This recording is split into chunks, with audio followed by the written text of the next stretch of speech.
I loved him, he loved me. It went far beyond love. Maneka Gandhi, elected to the Indian Parliament for 8 terms, also an animal and environment activist. And he said, I'd like you to meet my mother. It suddenly dawned upon me that she was the Prime Minister. She is the daughter-in-law of Indira Gandhi, the former Prime Minister of India. We walked into the house and it was completely dark except for one light. She witnessed upheavals in the political fortunes of the Congress party. My son was exactly 100 days old when Sanjay died. Maneka's husband, Sanjay Gandhi, died in a plane crash. I was defenseless totally. I didn't know how to react. I used to cry a lot.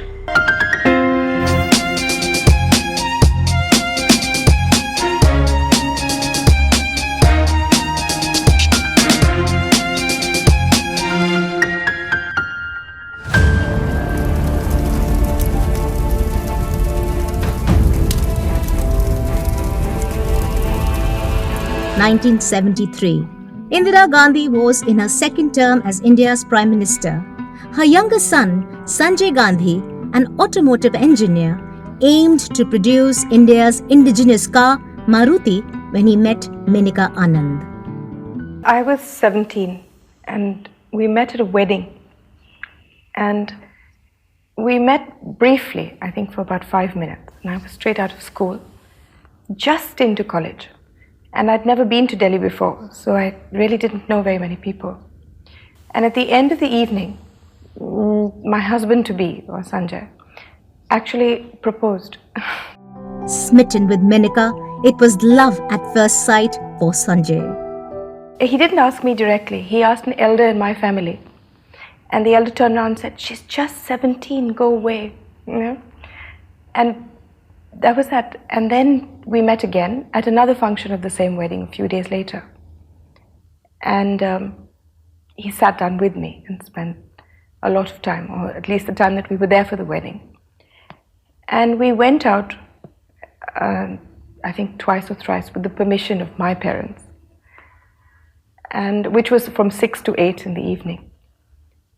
And then I went to see his family and everything was Tey Karod and we were married. Maneka was still unaware she was dating the heir of India's first political family.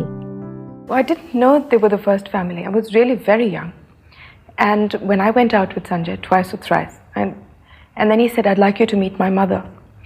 And, to me, she was just Sanjay's mother, except when I reached the house and it suddenly dawned upon me that she was the Prime Minister. And then I had a nervous attack and burst into tears. So he caught my hand and he said, now come along, come along. And he sort of chivied me into the room where the whole family was sitting down and we sat down at this round dining table. And by then he had become nervous. I was in any case paralyzed. Maneka wasn't sure if she was meeting the mom of the person she loved or India's Prime Minister. But we both sat down and after about 2 minutes, my mother-in-law leaned over to me and she said, well, I don't think Sanjay is going to introduce us. So would you like to introduce yourself? And so I did. I said, I'm Maneka. And she was very sweet. And Sanjay didn't open his mouth throughout. He sort of just left us two to it. And that was the beginning. 23rd September 1974. Sanjay and Maneka got married. Maneka Anand became Maneka Gandhi. Their relationship was rather unusual. The relationship between Sanjay and me was very odd. Only because, he was 28, I was 18. It wasn't a relationship of just husband and wife. It was a relationship of teacher and taught. I was very much of a child, and a happy child. And it was the first girl he had ever taken home. Sanjay was 10 years older than Maneka. That, to some extent, defined the dynamics of this marriage. And he didn't have to qualify the relationship. Everybody around could see that, and both of us belonged together. He made me go to college the day after I got married. So it was an odd relationship. You know, the depth of it was so deep that I've never felt the necessity to even talk about it. You know, I can't go around parading that I loved him, he loved me. It went far beyond love. It was as if I was a leftover for him, you know. Soon, Maneka realized Sanjay was being groomed to be Indira Gandhi's successor. Well, when I married him, he was not in politics. He used to leave at 6 in the morning for Maruti and come back at 6 in the evening. But yes, you couldn't separate him from politics. Sanjay's elder brother, Rajiv Gandhi, was married to Sonia Maino from Italy. They had 2 children, Rahul and Priyanka. Everyone lived together under one roof. Both the sons lived with her, and it was a close-knit family in one way. But we met only at meals, you know, either lunch or dinner. And lunch difficult because we were all away. So we met at dinner.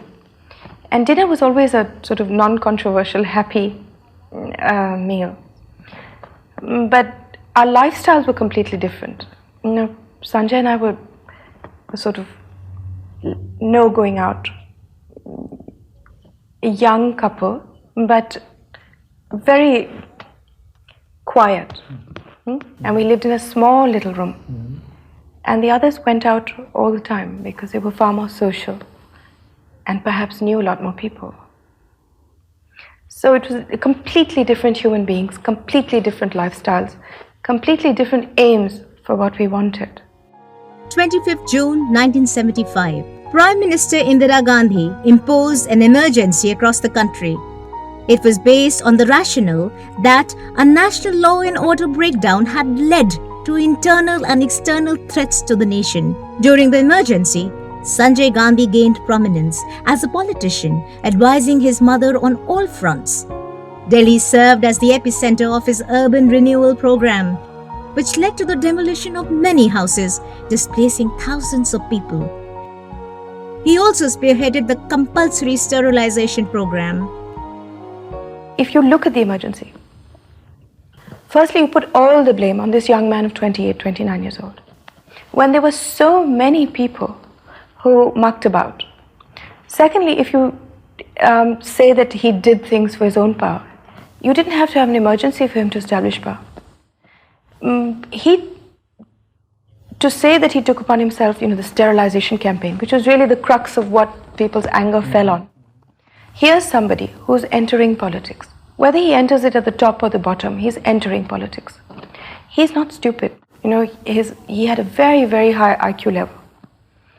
And he knows that this is going to be the most difficult, the most controversial program in the world. And yet, even though it is not his program, but the health ministry's program, which has preceded him by a year, he still takes the onus on himself and goes forward. There were lots of mistakes. I make 10 mistakes a day. I try and put 5 of them right. 5 I have to live with. There were lots of mistakes. It was completely new for India. But to say that he did it with a bad heart would be perhaps overemphasis. Or to say he did it because, I keep hearing this word lumpen. He was not the slightest bit lumpen. It's difficult to explain, but he was one of the most refined minds I'd ever come across, and language-wise. Something special about Sanjay. He was like having an old spirit inside a young body. There existed a strong bond between Indira and Sanjay. She saw in him her successor. There was a very strong mother-son thing as well. Right. She saw him as a son and also as an elder brother. So it was an odd relationship. And he was extremely careful of her well-being. And he would never ever do anything to offend her or to make her sad even for a minute. There were reports in Indian and foreign media that Sanjay Gandhi shouted and even slapped Indira Gandhi. Such stories spread like wildfire through word of mouth. No, I would never have married that kind of person. Even I'm a very family person. I've never ever heard him ever raise his voice to anyone, much less her. The emergency lasted for 21 months from 1975 to 1977. On 18th January 1977, Indira Gandhi called for fresh elections. I remember the election campaign because I had a choice between sitting for my BA, which I'd really worked hard for, and going for the elections. Of course, I went for the election because everybody knew it was going to be really tough this time. And I worked along with Sanjay, but I didn't give any speeches or anything. I mean, no question of me trying to give a speech when I know little. But I worked with him, I was just there for him. And then he lost. On 21st March 1977, the emergency was lifted. However, it resulted in an astonishing reverse for the Congress. From 350 seats in the Lok Sabha, the Congress was reduced to 154. Indira Gandhi lost her seat in Raebareli and Sanjay Gandhi lost in Amethi. And the night we lost, he wanted to fly the plane back from Lucknow. So we flew, and he switched his entire concentration, I remember, to the plane, to learning it. And we came back home, and we walked into the house. And it was completely dark except for one light. And when we walked in, my mother-in-law was all alone, and she was sitting with Pupul Jaikar. And there was a kind of eerie calmness in the house. There was nobody else there in this large house. And the two of us walked in, and we sat down with her, and we commenced eating dinner. And there was nobody else. But there was no question of talking about what had happened or the election was lost. There were no great scenes. There were no people rushing in. It was very calm. It was like, rest. Independent India now was ruled by the first ever non-Congress government. Life changed for Gandhis too. I think I just had to grow up, and Sanjay and my mother-in-law, I think, if I had to be so presumptuous, needed some help at that point by somebody who was young enough to bring more life into the family. I was 40 years younger than my mother-in-law, and I was the very youngest in the family by a long shot. And when the government fell, I was 19, just going on 20. And so I helped them shift house, and I was quite merry about it. All I could think of was that I would have more of my husband to myself. So it was a different kind of attitude that I had. Indira Gandhi and her family had to move from the Prime Minister's residence on Safdarjung Road to a new house on Wellington Crescent, now called Mother Teresa Crescent. I found the house, 12 Wellington Crescent, very happy for me. These were the happiest years of my life. I had my husband to myself. I could get to know my mother-in-law much better. It was a house that I'd gotten married in. So it was just a coincidence, that we moved back to the same house. I planted a lot of trees, which are now huge trees now. I found, if anything I can hark back to as an anchor for my life, because it's been difficult since then, it's those 3 years, which I thought were really happy. For Gandhis, it was also the time to reflect and learn. We adjusted to it much better because, our social circle didn't condemn us or didn't drop us, because we didn't have a social circle. We just had people who worked like us. And perhaps we saw it as a lesson, and we set off to learn in a positive manner what was it that we had done wrong or other people had done wrong, and what could we do to put ourselves right. So the three of us really took it as an object lesson. I think after many, many years, Mrs. Gandhi relaxed, Sanjay relaxed, we played badminton, we went to movies together, the three of us. Mrs. Gandhi and I took a holiday together to Darjeeling. We were actually far more relaxed about it. If she hadn't been attacked unceasingly, day after day after day, if they just left her alone after a bit, I'm sure she wouldn't really have wanted even to come back. And she just saw it as laying down a burden, which she had assumed since she was born virtually. And somehow this attacks made her come back. 3rd October 1977, the Janata Party government, led by Prime Minister Morarji Desai, arrested Indira Gandhi on corruption charges. For many, it was the Janata Party's first major political blunder. The next day, on 4th October, the magistrate acquitted Indira Gandhi as there was no evidence to back up her arrest. Indira Gandhi turned her arrest in her favor. My mother-in-law went to jail for a bit. My husband went to jail. In fact, my husband went to jail regularly and would stay there for about 4 days or a month. And then I would be rushing around because I'd have to get him his food in the morning, which is 6 in the morning. Then I'd come to Surya. Then I'd go back with his lunch to court. The Janata government started to wither away, leading to its split in 1979. Congress was soon to return to power. That's to be expected. Isn't that part of the Indian psyche? In my life now, at this stage, I found it so funny because I go up and down and up and down.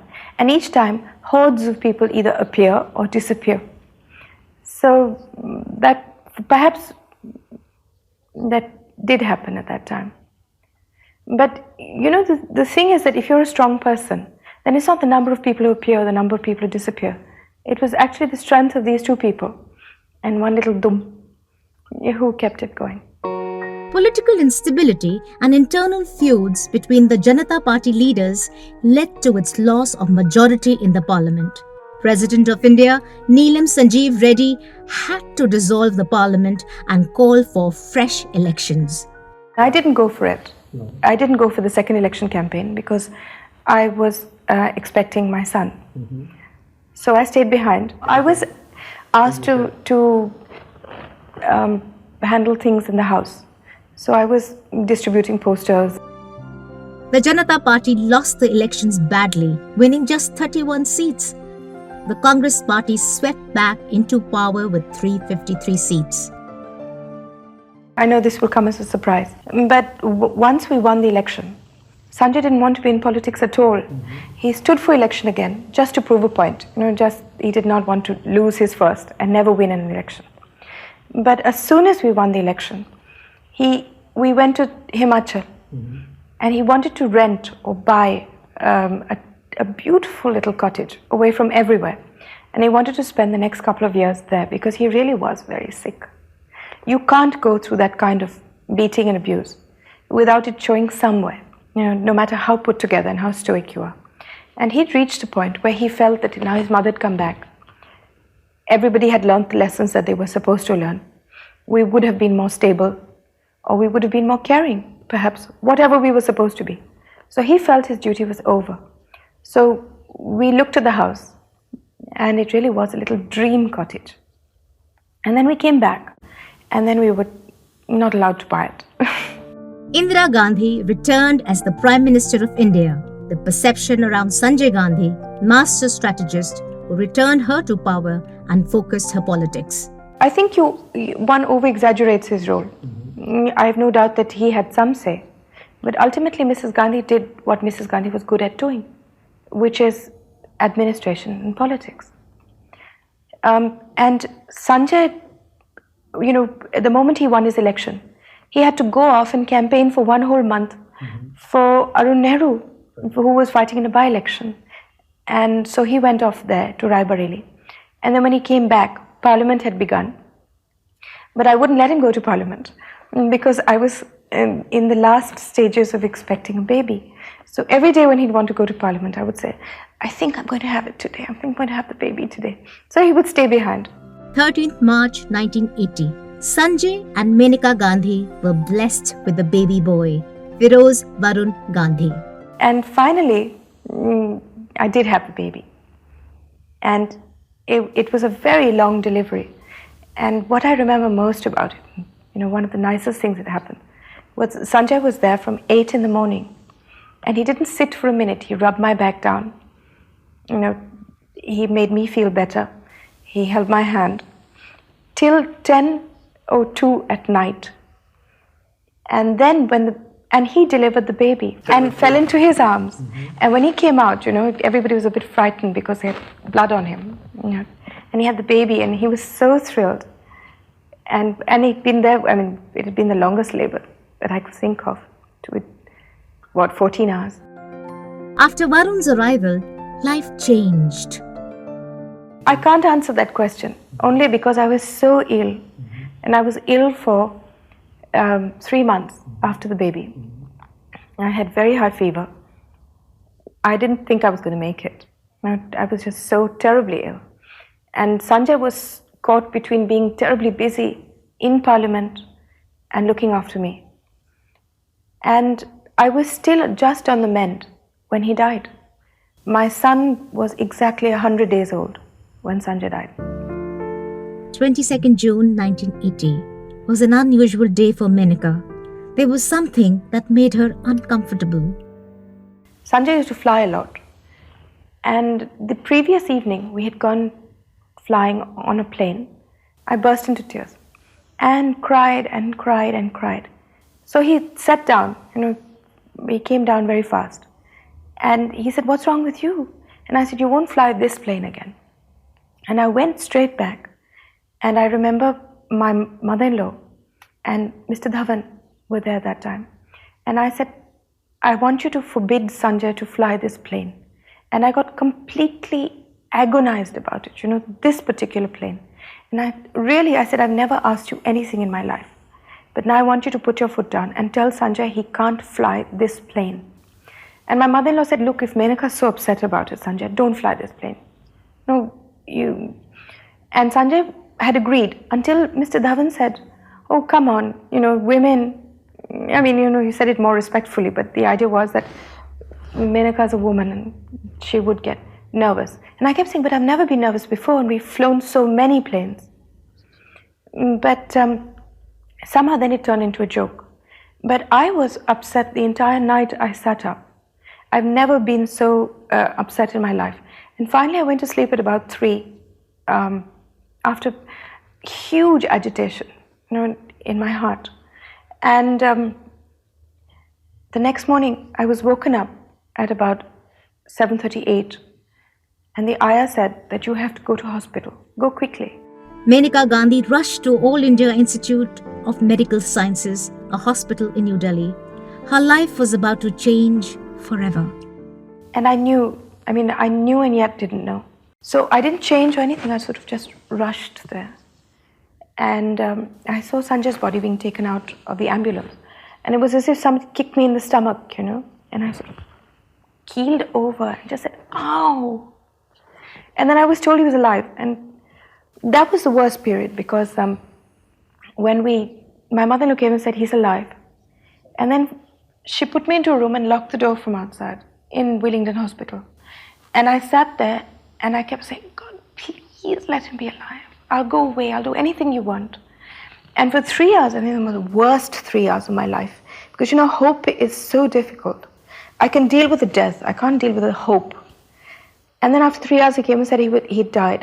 And it was as if, that anxiety period was over. And then I could deal with it. And then I don't remember the next year. Almost as if I woke up and 1 year later. So to ask me what happened after that, it's a bit difficult. Life without Sanjay was unimaginable for Maneka and for Indira Gandhi. I was very young, you must remember, I was 23. And my mother-in-law was even younger because her whole world shattered. And she just wasn't the same person. And she did her best in the beginning, even though she was completely out of it. And I was so like a zombie. And even though I walked and talked like a little Barbie doll, I really wasn't aware of anything that was going on. My son was exactly 100 days old when Sanjay died. In fact, when he died, I really didn't even know which color I liked, or whether I liked wearing this clothes or that clothes, or what I liked. My sort of world, it sounds really odd now, but my world began and ended with Sanjay. Indira Gandhi tried to support Maneka emotionally, but there were family dynamics to deal with. She asked me if I would be her secretary. And I was so grateful because those are the things that she and I had in common, books and writing. And she'd put me in charge all these years of her library and I'd catalogued it for her. And we did a lot of reading and exchanging of books. In fact, somebody else would get saris as gifts, but I would get books. So she was very keen that I would be her secretary.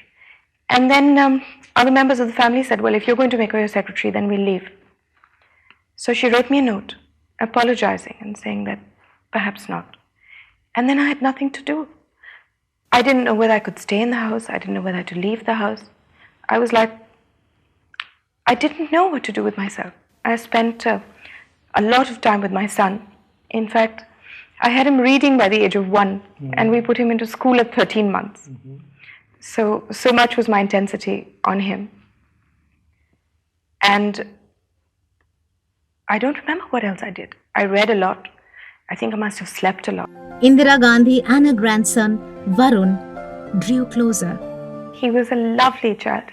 I remember when he was about, I think, 5 months or 6 months. He was actually, looking and thinking, and I was teaching him all the time. We never did any goo-gaw with him. And he was like a prodigy. We brought him to the dining table, and he was sitting next to my mother-in-law, had a high chair made for him, and he used to sit next to her. And the first day he was sitting next to her, I think he must have been about 7 or 8 months, and he was such a happy child. He never cried a single time when he was a baby. In fact, my mother-in-law used to get a bit worried. She used to say that, he doesn't cry. And it's true. And in all the years that I've known my son, he's been happy. He's a calm, placid child. But, so he was sitting next to her, and she was feeding him food. And then he turned around and he said, Dadi, humko thak aa gayi. And we all burst out laughing, And then we were going in a car, and she looked at 2 cows, and she said, Dekho Firoz, mama cow or papa cow?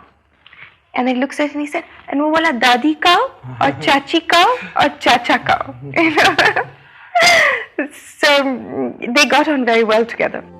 Indira Gandhi passed Sanjay's legacy to his elder brother, Rajiv Gandhi. According to many media reports, this created friction. Finally, Indira asked Maneka to leave her house. The whole thing is a blur, punctuated by deep hurt. I mean, punctuated by family hurt. Because things just started getting very strained. Members of the family just being mean for no reason whatsoever. And I didn't know what I was supposed to do. And I was defenseless totally. I didn't know how to react. I used to cry a lot. I didn't have, that's about it.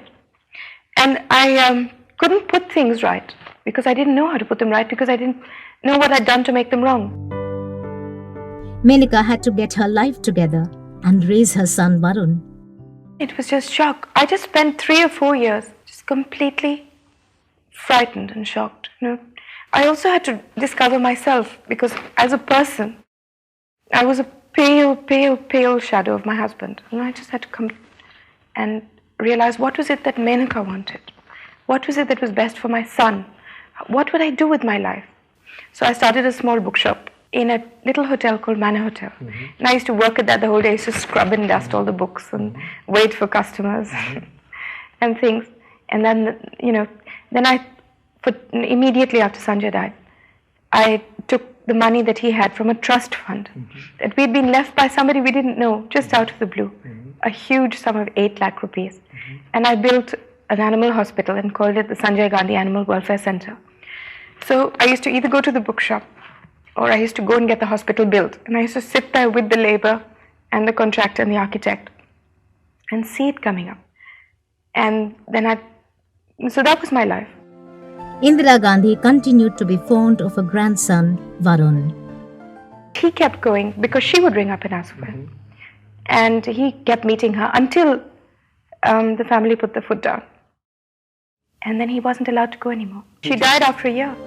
In 1983, Maneka Gandhi launched Rashtriya Sanjay Manch, a party to focus on youth empowerment and employment. In 1989, she won her first election from Pilibhit in Uttar Pradesh. After that, she was elected to the Indian Parliament multiple times. With many books to her credit, she gradually emerged as a strong voice on environmental issues and animal rights. There was a very strong bond that existed long after we stopped speaking to each other.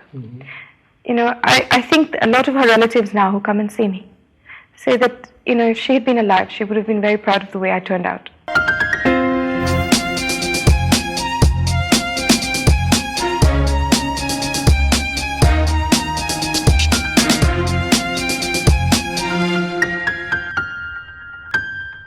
Subscribe to our YouTube channel, press the bell icon and stay entertained.